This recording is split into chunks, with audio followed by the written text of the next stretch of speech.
10 now, so we'll jump back into our presentations, and Justin has joined us here from Trout Unlimited to talk about Swauk Creek, and this is also one of the projects that was cleared last year, so take it away. Thank you. Okay, thank you everyone. Good morning. How you guys doing? This is a project from Trout Unlimited. I'm Justin Bezold, the project manager. Swauk Creek Supplemental Flows design project. This is a project that was presented last year, and we're representing it based on some new information this year. So I'll move pretty quickly through this because I actually have a second presentation here in a few minutes on Little Creek. But we'll move through it here.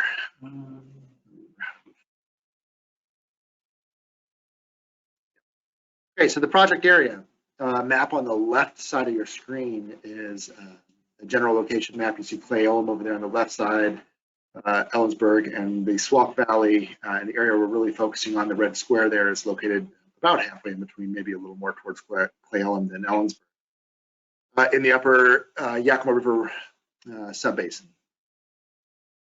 The map on the right side is the basis of the basics of the project. And you see the black line there, and what happens is, and what we're trying to do is supplement flows in Swauk Creek to improve stream flows. That's the basic idea of the project. But to do that, we need to complete the design to improve our pipeline infrastructure that's in place and extend that infrastructure to be able to supplement as far upstream as we can. I want to point out that there's some new information. Even today, KRD is out doing some tests on some systems in place that may actually simplify the design process. And I hope to have that information after today for you guys. I'm sorry I didn't have that. This is the first day they're doing it. But basically, there's some old pipelines that exist that may actually streamline this process even faster. Why Swauk Creek is the big question. It's a productive anadromous stream in the upper Yakima Basin.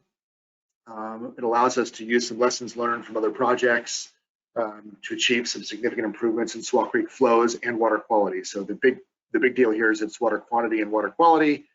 We take advantage of the stream flow supplementation program that KRD has been doing in other, the Kittitas Reclamation District has been doing on other upper Yakima River tributaries.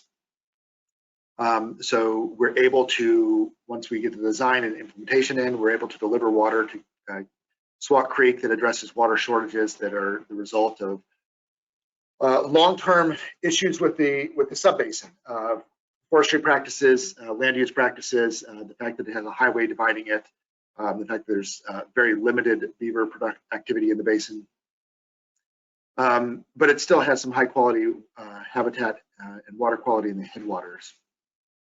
Like First Creek, Williams Creek, and on in the Swauk Creek. This also makes a big deal because it leverages other Swauk Creek investments. So it interacts with the wood placement projects that Yakima Nation's completed recently and makes those even more impactful.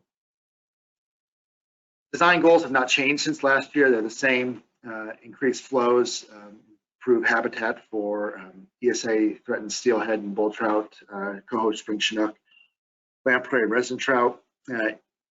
Other major goal is improve ecological functions.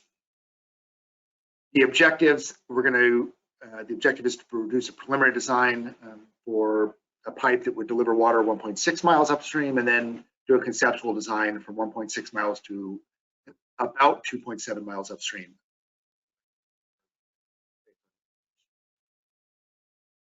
So some key stuff that I have to offer that's different from last year.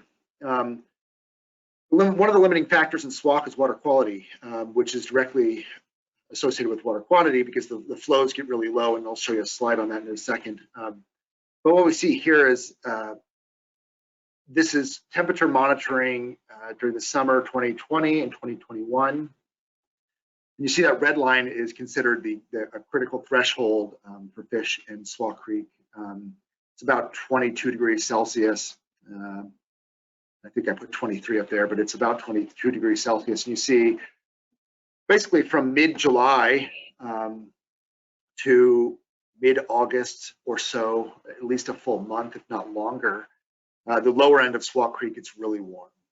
And it actually happens as far upstream as 3 miles Upstream of that, the water stays relatively cool, but we're talking about a 3-mile reach of Swauk Creek that effectively is inhospitable or poorly hospitable, not suitable for salmonids during the summer months.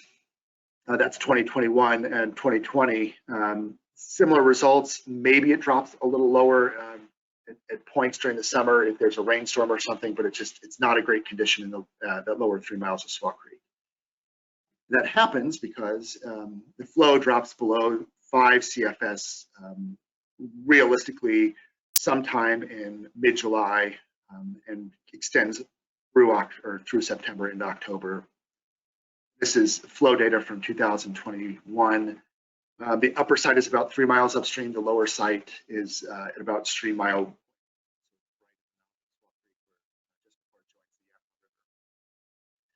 So effectively, what we're trying to do is design a project that makes use of some existing infrastructure and upgrades the infrastructure to improve the flows in Swauk Creek. Step one to do that is that we need to be able to complete the design so we know what type of infrastructure needs to go in place.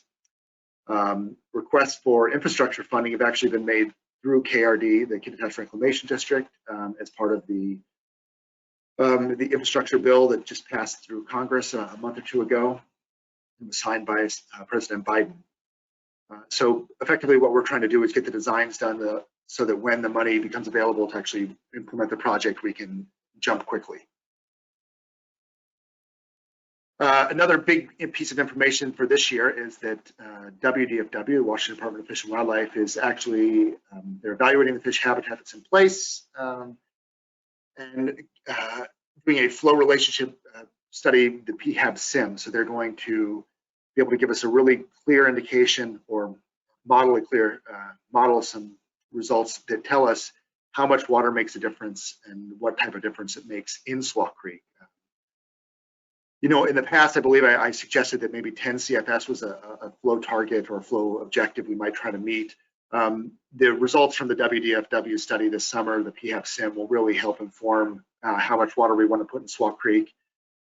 And the other thing it'll do is by giving us a number for the amount of water we might try to put in Swauk Creek, it then helps us do the design as to how big we need to put a pipe into where it would go. Fish that it benefits, as I mentioned, mid-Columbia steelhead, bull trout, spring chinook, coho, resident salmonids, all in different age classes or different life stages. Some of them, you know, it's rearing habitat. Some of them, it's just, you know, feeding habitat. That lower 3 miles of Swauk, when it gets really warm, it effectively may act as a passage barrier. So, you know, it's not a true physical barrier like a dam, but it can function as a passage barrier. Actions that it recovery actions that it addresses, excuse me. Action number 4, improve in-stream flows. Upper Yakima action number 4 in Swauk Creek. Upper Yakima action number 14, restore in-stream. Daniel, I do not know if PHAB Sim has a temperature variable, but I will find out.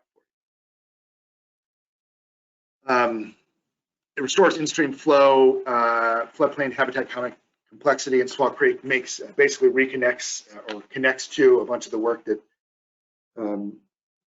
Yakima Nation has done. Addresses the basin-wide action number 4, improves irrigation water delivery efficiency. There's a KRD customer up there that, frankly, they can get water, but it's upstream, and we're trying to make use of their system and allow them to continue improving or delivering irrigation water, and also use that system to deliver some stream flow. So it will actually improve their irrigation water delivery. And then it utilizes the Trust Water program to improve in-stream flows. That's through the agreements that we would have with KRD to make this happen down the road. Budget and timeline, no real change in the budget, at least not right now. Maybe after we get some more information from the results today, we'll have some budget updates. Timeline will change a little bit, just basically shift everything a year. We can start as soon as we get a contract signed. We'll start doing the procurement process, and then we would aim for an end date of at least December 2023, if not well before that. We think we can have preliminary designs done relatively quickly, April of next year. And then conceptual design, I put to be determined because it really depends on how far upstream we can get. That is it for Swauk Creek. I want to move relatively quickly because I know we have a short amount of time here. Any questions on Swauk today? Yeah, if there's only maybe just burning questions, if otherwise we can kind of communicate those by email too.